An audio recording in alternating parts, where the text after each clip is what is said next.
What's happening, YouTube? It's Simon466cards, and today I'm going to review a negotiations video that Geoff Wilson did on the Sports Card Investor YouTube channel from a while back. You can see it's 6 months ago. I've just been busy with other stuff and haven't gotten around to talking about this video, but it's stuck out in my head because of something very subtle that Geoff does that I thought was really, really smart. So in this video, you can see we're at the 12-minute mark, but if I'm going back to the 5-minute mark now, and so just from edited tape time, we've got 7 minutes of video. So who knows how long in real time that they've been negotiating back and forth, but they've at least built up a rapport at this point, right? And so there's one thing here in particular that Geoff does that I want to highlight because I think it's really, really smart. So they're talking about some modern cards and some vintage cards. So let's see what happens here. That's just a 10. I was just wondering your opinion because you do a lot of monitoring. It's the most interesting. So right there, he says, after they go back and forth, just having a discussion about cards, like, I trust you, Geoff. You know a lot about these type of cards. I wanted to get your opinion. So there's already been a level of trust built there. And watch how Geoff subtly uses that to not overplay his hand after this person he's negotiating with explains to him his thought process on valuation. Just in these two. I mean, I think there's pretty confidently you could say this is like 10. This one, I think it might be closer to 2-ish. I'm trying to think, like, in terms of trade, like, it's hard to trade, like, exactly value for value, this stuff versus this, because, like, this is so much more, like, safe, liquid, high, in terms of high end. Do you know what I'm saying? I understand.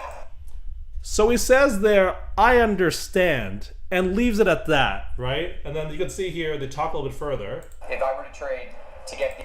And so he doesn't say, I agree. He doesn't say, I disagree. He doesn't say, I get where you're coming from. He just says, I understand. And I found that to be really, really, really sharp and smart, quite frankly, because this guy is talking about these value of these cards and he's building up momentum of, like, because of this, then it's that, then it's this, these are more liquid, yada, yada, yada. And you can tell Geoff doesn't disagree with him.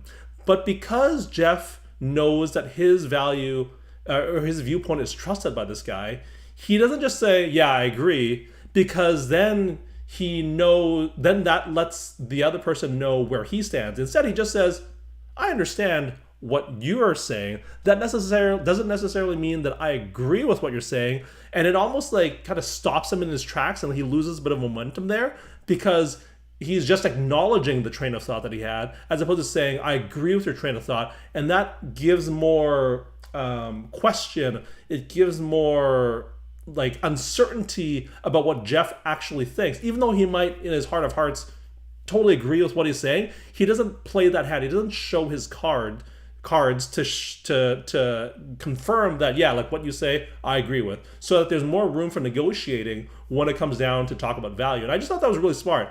Like, he's built up this relationship with this person over the last X number of minutes, however long they've been talking. And so he doesn't want to, be too adversarial by saying, no, I don't agree, or I don't know about that. But he doesn't want to agree with him either and let him build towards the value that he wants. Instead, he just acknowledges by saying, I understand. And I thought that was really, really smart. It's very subtle, and you could probably watch this whole video and not notice that. But I think that's something that's really understated in a way that keeps negotiations going without letting your counterparty build momentum, and also leaves them a little uncertain as to what you really feel. And I think it's really well done.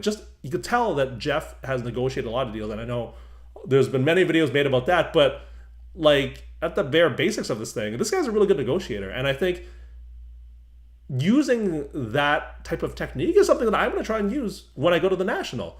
And so that's it. That's the video. I just wanted to share that with you. Just a little subtle, oh yeah, I understand where you're coming from, as opposed to saying, yeah, no, I know what you mean. I understand, puts more question into what you actually think, while also not stopping the negotiation in its track by saying, I don't agree with you at all, right? And so it's just a really interesting tactic that he used, and I thought that was it was really, really smart. Would love to hear your thoughts and comments on this little subtle little trick or tactic that he played. Again, I think it's really, really smart, and I think there's something to be learned from that. Would love to hear your thoughts and comments below. Thank you, as always, for listening and watching. I'll talk to you all soon. Cheers.